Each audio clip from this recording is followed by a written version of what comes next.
Hello नमस्कार दोस्तों, यहाँ जितने भी बच्चे एसएससी जीडी की तैयारी कर रहे हैं तो वह 3 इंपॉर्टेंट नोटिस जरूर देखें। अगर आप ये नोटिस को नहीं देखते हैं तो आपका फाइनल में जाते जाते भी हो सकता है कि आपका फाइनल सिलेक्शन ना हो।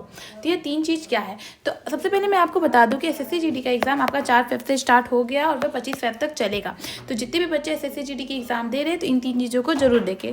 अगर मान लीजिए कि आपका एसएससी जीडी का एग्जाम हो गया, आपने अच्छे नंबर भी लिया, आपने स्कोर भी किया, आपका फाइनल मेरिट आपका जो हुआ, आपका फिजिकल भी हो गया, आप डीवी में चले गए, तो वे क्या होता है, डॉक्यूमेंट वेरिफिकेशन आपका सबसे ये जरूरी चीज़ है, आपको जाना बहुत ज़रूरी है। जो डीवी होता है इसको बोलते हैं डॉक्यूमेंट वेरिफिकेशन। जब आपका सब चीज़ हो जाता है तो आपका एंड में डॉक्यूमेंट वेरिफिकेशन हो जाता है।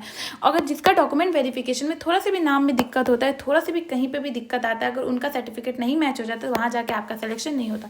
तो आप क्या क्या करें ताकि आपका फाइनल सिलेक्शन तक नाम ना जाए, ना कटे। जैसे कि मान लीजिए अगर मैं बात करूँ, आपने 10th आप जो फॉर्म भरे हैं, आपका जो लास्ट फॉर्म डेट था वे तो था 17 अक्टूबर। मान लीजिए आपने जो भी फॉर्म भरा है तो 10th का सर्टिफिकेट में आपका जो नाम होगा और आपने जो फॉर्म में नेम भरा है वे भी क्या होना चाहिए, तो सेम होना चाहिए। आपका name, father name, date of birth, आपका हर चीज़ क्या होना चाहिए, तो सेम होना चाहिए। अगर आपका डिफरेंट आता है, आपका कुछ और रहता है, बोर्ड के सर्टिफिकेट में कुछ और रहता है और फिर फॉर्म में कुछ आप और करते हैं, तो वहाँ जाके आपका सिलेक्शन, वहाँ पे आप डॉक्यूमेंट वेरिफिकेशन में आपको हटा दिया जाएगा। अब बात करते हैं कास्ट सर्टिफिकेट की। दूसरी चीज़ मैं आपको बताना चाहूँगी, कास्ट सर्टिफिकेट। जितने भी बच्चे होंगे, मान लेती हूँ कि आपका फॉर्म भरते टाइम आप ओबीसी कास्ट से बिलोंग करें but you didn't have a caste certificate of OBC, then आपने क्या किया होगा, तो आपने क्या किया होगा, फॉर्म भर दिया होगा। लेकिन और वैसे भी बच्चे होंगे यहाँ पे जिनका ओबीसी का कास्ट सर्टिफिकेट होगा, स्टेट लेवल का होगा और उन्होंने भी फॉर्म भर दिया होगा। और ऐसे भी बच्चे होंगे यहाँ पे जिनका सेंट्रल लेवल का भी कास्ट सर्टिफिकेट होगा, उन्होंने भी फॉर्म भर दिया होगा। लेकिन अब मैं बात करती हूँ, वहाँ डीवी में आपसे कौन सा सर्टिफिकेट मांगेगा। वहाँ जो अगर डीवी की बात करूँ तो वहाँ पर आपसे डीवी में सेंट्रल लेवल का कास्ट सर्टिफिकेट मांगता है। तो जितने भी बच्चे हैं, तो अभी भी अगर आपका नहीं बना है तो आप जल्दी से अपना सेंट्रल लेवल का कास्ट सर्टिफिकेट बनवा लें, क्योंकि स्टेट लेवल का कास्ट सर्टिफिकेट एसएससी जीडी में नहीं होता, ये सेंट्रल लेवल का आपका वहाँ पे कास्ट सर्टिफिकेट मांगता है। अगर आप ओबीसी बिलोंग कर रहे हैं तो आपका ओबीसी से आपका कास्ट सर्टिफिकेट होना चाहिए। अब मैं बात करती हूँ, अगर मैं बात करूँ कास्ट सर्टिफिकेट की, तो कास्ट सर्टिफिकेट भी अब आपका कैसा होना चाहिए। पहला तो मैंने बता दिया कि आपका कास्ट सर्टिफिकेट सेंट्रल लेवल का होना चाहिए। लेकिन अगर मैं बात करूँ, आपने कास्ट सर्टिफिकेट बनवाया है, आपने कास्ट सर्टिफिकेट बनाया, लेकिन आपने कास्ट सर्टिफिकेट बना लिया है किसी दलाल को देके, और वह आपका जो दान पत्र वाला जमीन, जो आपका खास महल जमीन होता है, ये सब जमीन पे नहीं, आपका जो भी कास्ट सर्टिफिकेट बनता है वे बनता है रजिस्ट्री जमीन पे। अगर आपका जमीन रजिस्ट्री, तभी आपका क्या बनेगा, तो कास्ट सर्टिफिकेट बनता है। और वही कास्ट सर्टिफिकेट आपका एसएससी जीडी के एग्जाम में मानता है। अगर मान लेते हैं आपका रजिस्ट्री जमीन नहीं भी है तो भी आपका किसी दलाल से बनाया हुआ कास्ट सर्टिफिकेट वहाँ पर रिजेक्ट कर देता है, आपको ब्लॉक लेवल पर बनाना पड़ेगा। अगर आप डिफरेंट, बहुत ऐसे स्टेट्स होते हैं जहाँ पे क्या करते हैं, आपके कास्ट सर्टिफिकेट्स ऑनलाइन आप अप्लाई कर सकते हैं। In that case if you आप ऐसे स्टेट में भी, जैसे कि बिहार में क्या होता है, बिहार में कोई दिक्कत नहीं है, बिहार में आप अपना कास्ट सर्टिफिकेट ऑनलाइन भी अप्लाई कर सकते हैं, आपको कास्ट सर्टिफिकेट मिल जाएगा सेंट्रल लेवल का। लेकिन अगर आप, सब बच्चे तो बिहार से नहीं है, और भी बहुत सारे स्टेट है जहाँ आप ऑनलाइन अप्लाई कर सकते हैं। मान लीजिए आप झारखंड से, तो बहुत ऐसी जगह है जहाँ पे क्या होता है, आपको कास्ट सर्टिफिकेट ऑनलाइन नहीं बना सकते, तो उसमें क्या करते हैं, आपको जाना पड़ेगा ब्लॉक में। वहाँ पे क्या होता है, ब्लॉक में जाके आप सारे फॉर्म फिल करते हैं, तो वहाँ से आपका कास्ट सर्टिफिकेट बन सकता है। अब एक और न्यू चेंजेस आई हुई है जो इस साल से होने लगी। पहले क्या होता था, डॉक्यूमेंट वेरिफिकेशन के लिए आपको फिजिकल के बाद बुलाया जाता था, फिजिकल के बाद आपको डीवी के लिए बुलाया जाता था। लेकिन अब क्या हो गया है, अब जब आप फिजिकल के लिए जाते हैं उसी समय आपका डॉक्यूमेंट वेरिफिकेशन हो जाएगा। तो सबसे पहली बात, अगर आप फिजिकल के लिए जा रहे हैं तो आप अपनी 10th सर्टिफिकेट, अपनी कास्ट सर्टिफिकेट, आपके जितने भी इंपॉर्टेंट डॉक्यूमेंट्स है, जो अभी फॉर्म के टाइम लगी थी, वे सारी चीज़ आपको क्या होना पड़ेगा, तो आपको लेके जाना पड़ेगा, क्योंकि अब फिजिकल के समय ही आपका डॉक्यूमेंट वेरिफिकेशन होता है। अब बात करूँ नॉर्मलाइजेशन के बारे में। ये नॉर्मलाइजेशन क्या होता है, समबडी इज हियर, कि कोई यहाँ पे बच्चे ऐसे भी हो सकते हैं जिनको नॉर्मलाइजेशन के बारे में नहीं पता होगा। What do mean by normalisation, आपको नहीं पता होगा, लेकिन मैं बताती हूँ नॉर्मलाइजेशन होता क्या है। यहाँ पे अब सिस्टम आ गया नॉर्मलाइजेशन का। जैसे कि मान लेते हैं आपका यू हैव स्कोर 120, बहुत ही अच्छा मार्क्स है, आपने बहुत अच्छा स्कोर किया, 120 स्कोर किया। और एक और बच्चा है, जैसे कि आपने 120 स्कोर किया, एक और बच्चा है जिसने कितना स्कोर किया, 110 स्कोर किया। ठीक, तो ये तो हो गया स्कोर का। इन दैट केस मान लीजिए 2 बच्चा है, राहुल है और श्याम है, ओके, राहुल भी है, श्याम भी है। अगर मैं बात करूँ एसएससी जीडी की, तो टोटल कितने क्वेश्चन होते हैं आपके? 80 क्वेश्चन होते हैं, जिसको आप इंटू 2 करते हैं कितना होता है? टोटल 160 मार्क्स का एग्जाम होता है। आप मान लीजिए आप कोई भी बच्चे हैं, आप मान लीजिए आपने 80 क्वेश्चन के टोटल एग्जाम होते हैं, आप 60 क्वेश्चन सही करके आ गए। कितने क्वेश्चन सही करके आ गए? 60 क्वेश्चन सही करके आ गए, और आपने एक भी क्वेश्चन गलत नहीं किया, वह आपके बल्ले बल्ले हो गए। आपके कितने मार्क्स आ गए? 60 इंटू 2 120 मार्क्स आ गए। नहीं, यहाँ सिर्फ आपका रियल स्कोर 120 नहीं आएगा, आपका स्कोर नॉर्मलाइज हो जाएगा, बिकॉज आपने सारे क्या किए हैं? आपने सारे क्वेश्चन सही किए, आपने जितने क्वेश्चन मारे सारे अटेम्प्ट क्या किए? सही किया, आपने एक भी गलत नहीं किया। तो जो बच्चे सारे क्वेश्चन सही करते या फिर वे बहुत ज़्यादा कम गलत किए रहते, तो उनका क्या हो जाता है? स्कोर नॉर्मलाइज कर दिया जाता है कि आपको 120 मार्क्स तो है, ये आपके ओरिजिनल मार्क्स थी, लेकिन आपका नॉर्मलाइज 10 से 20 नंबर आपका नॉर्मलाइज हो जाएगा।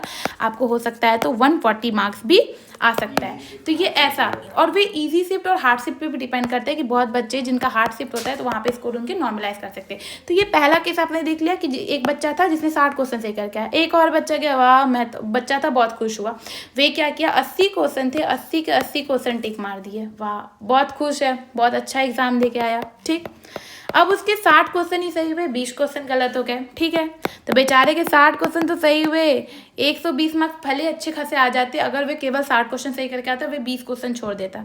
अब देखिए इसके मार्क्स के साथ कैसा खेल होगा। इसने 120 मार्क्स लाए, पहली बात तो इसका निगेटिव मार्किंग होगा। दूसरी बात, आपका जो नॉर्मलाइज 120 होके 140 हो गया, वहाँ पे उसका नॉर्मलाइज होगा ही नहीं उतना ज़्यादा, उसका और भी मार्क्स क्या हो जाएगा? कम हो जाएगा, उसका नॉर्मलाइज बहुत कम होगा, बिकॉज उसने ज़्यादा इनकरेक्ट कर दिए। यदि किसी बच्चा का 3 से 4 इनकरेक्ट रहता है तो उसका नॉर्मलाइज ज़्यादा होता है, इनकरेक्ट रहेगा तो ज़्यादा नॉर्मलाइज मिलेगा। लेकिन आप 10 से 12 20 इनकरेक्ट कर दें, क्या आपका नॉर्मलाइज उतना ज़्यादा नहीं होगा। तो देखिए, सेम बच्चा था, आप लोग सेम मोटिव के बच्चे थे, इसने भी 60 क्वेश्चन सही किए, इसने भी 60 क्वेश्चन सही किए, लेकिन इसने क्या किया? इसने 60 क्वेश्चन ही सही किए, बाकी कुछ गलत नहीं किए। इस बच्चे ने क्या किया? इस बच्चे ने 60 क्वेश्चन तो सही किए, लेकिन 20 क्वेश्चन गलत भी कर दिए। तो जब फाइनल मेरिट लिस्ट बनेगा तो आपका स्कोर, आप घर में ख्याल पका के आए, आपने 60 क्वेश्चन पूरे सही किए, आपने घर में जोड़ा 120, जब फाइनल आपका कट ऑफ जा रहा है, कट ऑफ कितना गया? 110, लेकिन जब आपका स्कोर कार्ड निकलेगा तो उसमें आपका नॉर्मलाइज स्कोर करके 135 से 140 हो जाएगा। तो अगर मान लेते हैं आप फिजिकल के लिए भी गए, आपका फिजिकल भी हो जाएगा, तो आपका फाइनल मेरिट लिस्ट में सिलेक्शन भी हो जाएगा, क्योंकि फाइनल कट ऑफ कितना गया? 140 गया, तो यहाँ पे आपका सिलेक्शन हो गया। अब बात करें इस बच्चे की जिसने 60 क्वेश्चन सही किए, उसको जहाँ की 120 मार्क्स आ जाते, अगर वह 20 क्वेश्चन गलत नहीं करता, तो उसके भी 120 मार्क्स आते, उसके भी 140 फाइनल मेरिट लिस्ट में उसका भी सिलेक्शन हो जाता, लेकिन उसने 20 क्वेश्चन गलत कर दिए। अब उसका स्कोर क्या हो गया? कुछ 100, उसका स्कोर 120 से बहुत कम आया, उसका स्कोर 100 आ रहा है, कुछ उससे ज़्यादा, मतलब उसका स्कोर 120 से क्या हो गया? कम हो गया। तो वह बच्चा फिजिकल के लिए तो जाएगा, लेकिन उसका फाइनल मेरिट लिस्ट में सिलेक्शन नहीं होगा, बिकॉज आपका स्कोर नॉर्मलाइज हो गया, इसका स्कोर नॉर्मलाइज नहीं होगा। तो यही होता है आपका नॉर्मलाइजेशन का खेला। बहुत ऐसे बच्चे होते हैं ना, हुआ 160 नंबर का एग्जाम, आ गया 162 नंबर, ये कौन बच्चे हैं पता चला आज? ये सब नॉर्मलाइज स्कोर के बच्चे हैं, जो 80 के 80 क्वेश्चन सही करके आ रहे हैं। अगर कोई बच्चा 80 के 80 क्वेश्चन सही आ रहा है तो हो गया ना, मार्क्स से ज़्यादा नंबर आ गए।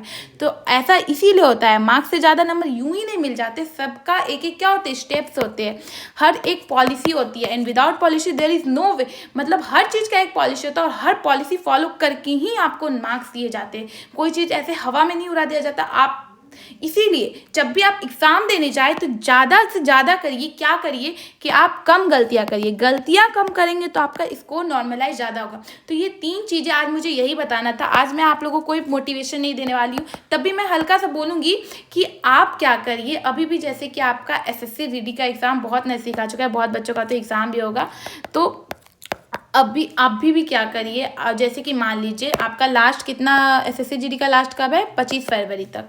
तो आज कितना तारीख हो गया? आज 20 तारीख हो गया। तो अभी भी जैसे कि मान लीजिए जिसका लास्ट शिफ्ट में होगा, तो वे क्या कर सकते हैं? थोड़ा हिंदी पढ़ लीजिए, थोड़ा जनरल अवेयरनेस पढ़ लीजिए, क्योंकि अभी मैथ्स पढ़ के तो नहीं हो पाएगा, लेकिन आप चाहे तो हिंदी अभी भी पढ़ सकते हैं, हिंदी में अच्छे स्कोर कर सकते हैं। बहुत बच्चा क्या करता है? हिंदी नहीं पढ़ के जाता, बेचारे का मैथ्स तो अच्छा था, रीजनिंग भी अच्छा था, हिंदी नहीं पढ़ के गया, क्या हुआ? हिंदी में अच्छे गोल करके आ गए, क्योंकि वह ओवर कॉन्फिडेंट होके जाता है ना कि अरे हिंदी है, हिंदी तो हो ही जाएगा। ऐसा नहीं होता। समटाइम्स आप जिस सब्जेक्ट पे फोकस करते हैं, आप आप जिस सब्जेक्ट को ज़्यादा अपना स्ट्रॉन्ग सब्जेक्ट मानते हैं, कभी कभी वही आपका वीक सब्जेक्ट बन के आपका सिलेक्शन का बाधा डालता है। तो अभी भी मैं उस बच्चे को कहूँगी तो आप ऐसे अपना तैयारी कर सकते हैं। तो आज मेरा यही था 3 इंपॉर्टेंट नोट्स। तो अब आप अच्छे से क्या करिए, तो जितनी बच्चे का एग्जाम है उसके लिए बेस्ट ऑफ लक, और इस नोटिस को आप क्या करिए तो अच्छे से देखिए और जो जो मैंने कहा है उस चीज़ को फॉलो करें, ताकि आपका क्या होगा, आपका अगर फाइनल सिलेक्शन भी हो जाता है तो आपका सिलेक्शन कभी भी रुकेगा नहीं। आप कभी भी डीवी में क्या होंगे, डीवी आपका हमेशा सेलेक्ट, डीवी में आपको कभी भी रिजेक्ट नहीं किया जाएगा। तो थैंक यू।